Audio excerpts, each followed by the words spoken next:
Why don't you give me them shoes? Because they're new, and I don't give you new shoes. You handy, man? Yeah, fuck that, man.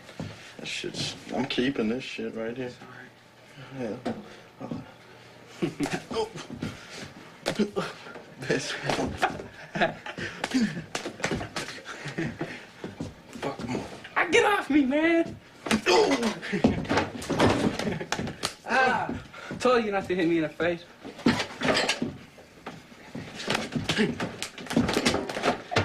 What's up? Stop that.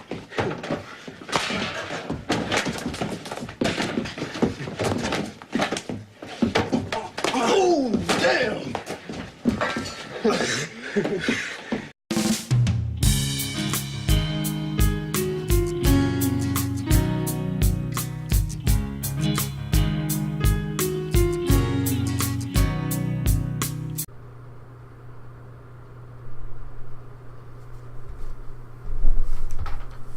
Okay, let's have a chat about a director named Harmony Korine, and the first ever LCP directors you may not know. Let's do this. So before we get into the nitty-gritty, let me just say that this is a feature that I'm going to be doing periodically, and maybe Justin will too. I don't know how long they're going to be, I don't know how often they're going to be, and I understand that kind of when you talk about an underrated or overlooked director, that the definition is kind of wonky, because who's underrated to someone might not be underrated to another person. Overlooked, it's sometimes hard to tell. I'm mostly going by box office and what I perceive, because like there's a lot of people that don't know Harmony Korine, so that's kind of what I'm going by. That's my definition. So the purpose of this is that I'm going to give a quick rundown of each movie with some clips from each one, talk a little bit of general stuff, try to maybe put him out into the open more. When an artist is doing something that I deem special, I think they should be recognized, and that's especially hard in this day of the blockbuster when, like, small movies get attention, but it's definitely about the big superhero movies, the other summer blockbusters, or really blockbusters all year round. And Harmony Korine is special to me because he's my favorite director. I hate goddamn rabbit. Fucking rabbit!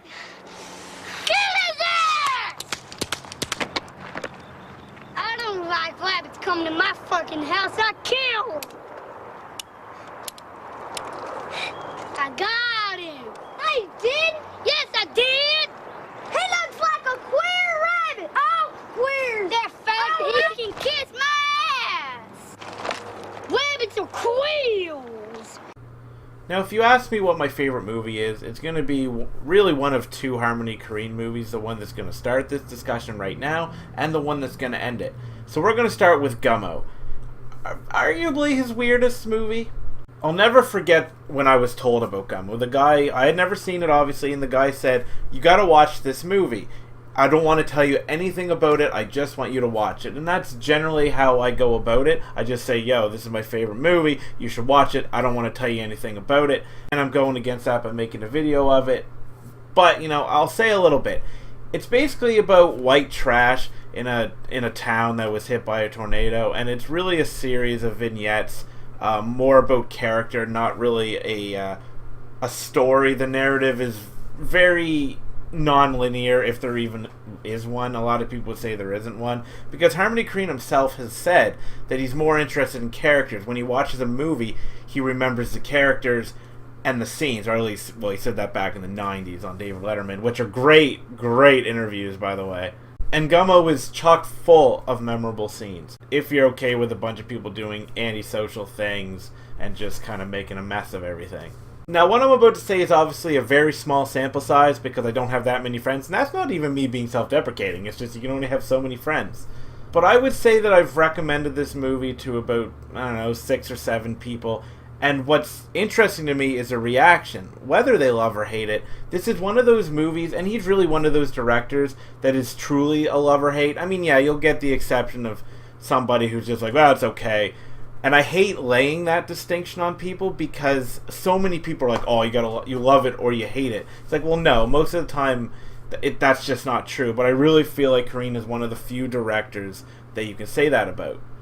Now, I've had somebody basically have a mental breakdown saying, should we feel sorry for these people? I've had somebody just flat out say, this is the worst movie I've ever seen. I've had people say that at first he didn't like it, but they watched it a couple more times, and now they really enjoy it because it's stupid but funny.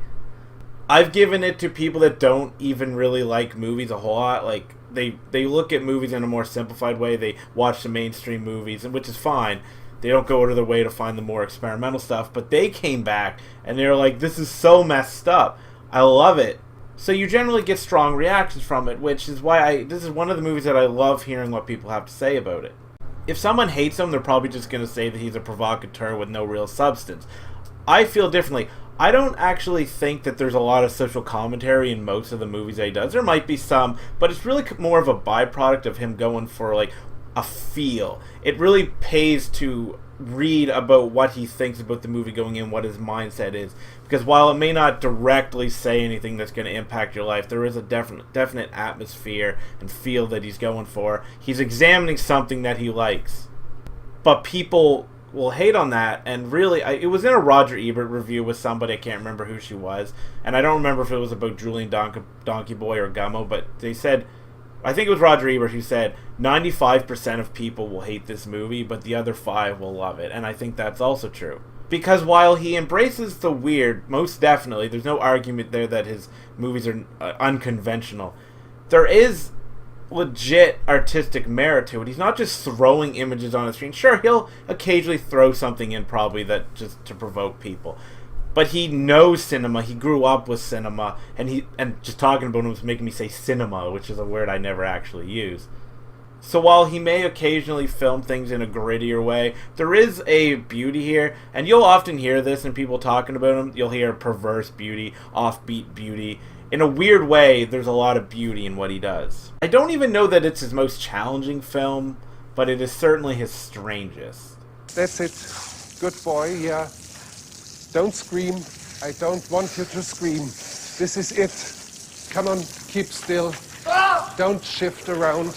Come on, be a man. Be a man and quit that moody brooding. Quit that. So cold. Come over here. Stop. Stop it. Dad. Come on, be a man. And now we move on to what is probably his most challenging movie, Julien Donkey-Boy. This was made under the rules of the Dogma 95 movement, which was basically just a minimalist approach to film, that you had to adhere to certain rules to keep it as natural as possible. And while a lot of Dogma movies, at least that I've seen, have broken this in some way, and Harmony Korine certainly has, he does display the certificate of it right at the beginning of the movie, so it passed, the test or the rules or whatever, and was accepted into that community. So this is basically intentionally shot poorly, but I feel that it gives it an intimate feel, and there is some disturbing scenes, obviously. There's even some sad scenes, and again, there's some beauty, and you're probably going to hear me say that there's beauty here, because I hate when people just say that he just throws stuff at the screen, that he has no talent, because he is really deceptively talented. And Julien Donkey-Boy is yet another one of those movies that has an unconventional narrative that doesn't really... Yeah, like, there's a plot, you can follow it, maybe a little more so than Gummo, I guess. But it's really more just about the images on screen. And really, this is the first time that he collaborated with Werner Herzog, who has such an excellent voice. And anytime you want to put Herzog in your movie, I'm okay with that. You saw him, if you don't know who he is, you saw him in the clip that I showed. He's the one hosing the guy with the moody broody. Anyway, so now we'll move on to the next movie. You know, Charlie? Sometimes when I look at you, you seem more like Adolf Hitler than Charlie Chaplin.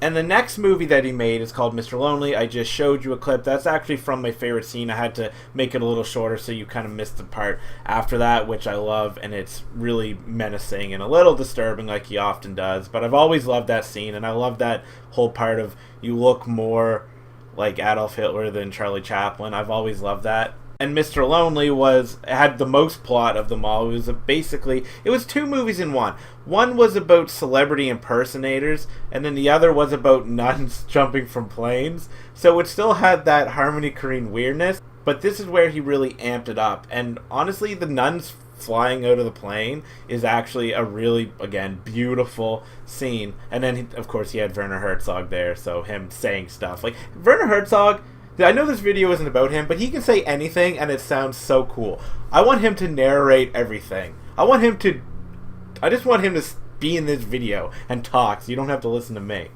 But yeah, it's about celebrity impersonators. This Michael Jackson impersonator goes into this commune and things don't really end up the way that he wants. And I don't want to, ruin any of the plot by any means, but it is easily his most accessible movie up until that point. And it's really a good spot to jump in. It's not the spot that I make people jump in because I'm weird and I like to make people watch Gummo first, but Mr. Lonely would probably be the best one to jump into, at least when it was released.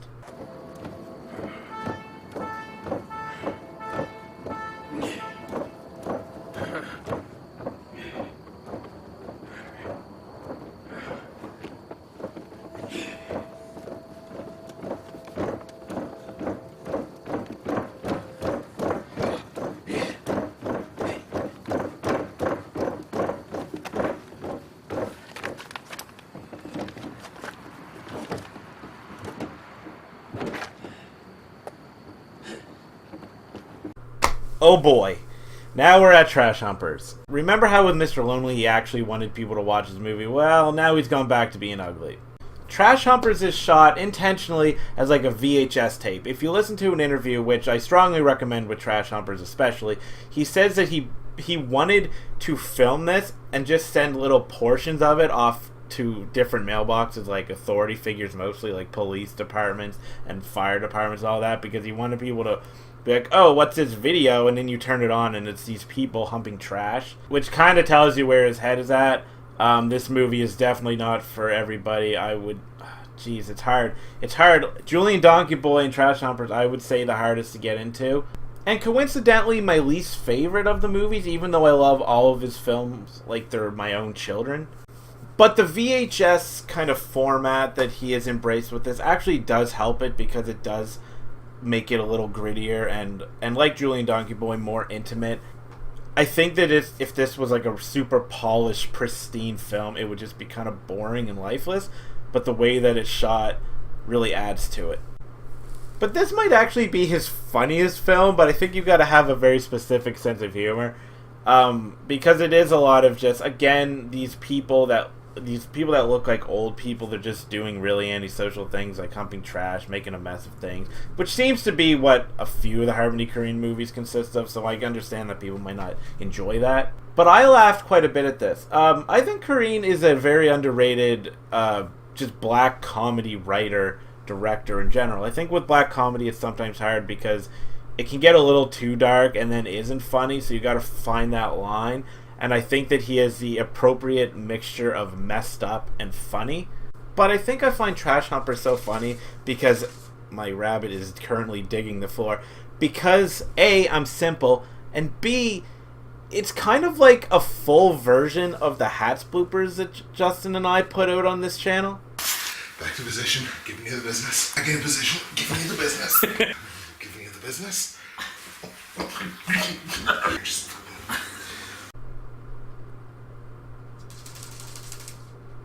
Now, obviously, Trash Humpers came out a bunch of years before, but I will link the Hats and the Hats bloopers in the description below because I want you to see it. This is my fucking dream, y'all. All this shit. Look at my shit. I got shorts, every fucking color. I got designer t-shirts. I got gold bullets, motherfucking vampires. I got Scarface on repeat. Best movie. Scarface on repeat. Constant, y'all. Now that we've had a bunch of people humping trash, we are moving on to the main event, his most current movie as of the recording of this video, Spring Breakers. He went from making something as, intentionally raw as Trash Humpers back to a more mainstream movie. And I'm saying that quite literally because it was his attempt at basically making a pop song on film.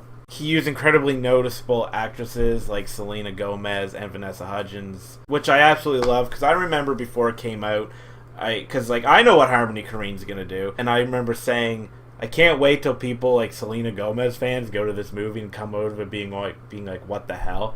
And I don't know that they actually went. It made more money than any of his other movies as far as I know. But Harmony Korine doesn't really judge the people that he makes movies about.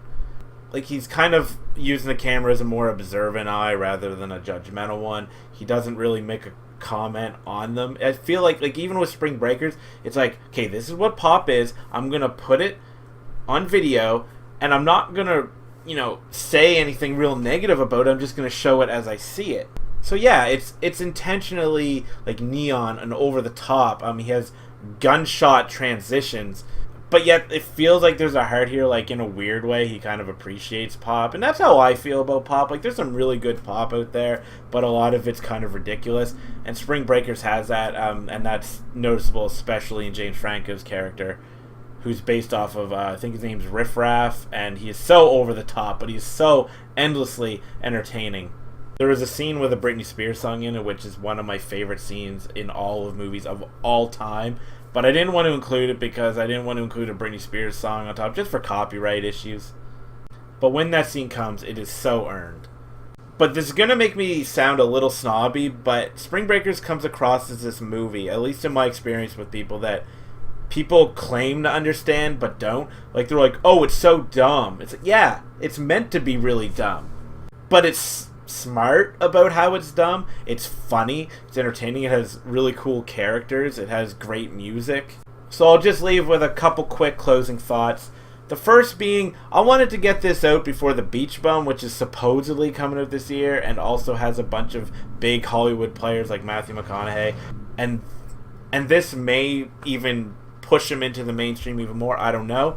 The reason I mentioned that is because I originally wanted to also make one about Ryan Coogler, but then Black Panther happened. And if you are a Korine fan, maybe you're wondering where's the talk of his short films or his segment in The Fourth Dimension. I just didn't really want to go into all of those because it would make the video too long, but any short film I've seen of his, I've really loved. I liked his segment in The Fourth Dimension, so you should also check those out. And then I will end it with another general comment on Harmony Korine. He does deserve to be talked about more, and maybe in years he will, I don't know. And like I said, his movies aren't for everyone. They're very different, but I think we should embrace voices, contrarian voices, that really set out to do something truly fantastic and innovative. Because love him or hate him, there is one thing that you can say about Harmony Korine: there's nobody like him. See ya.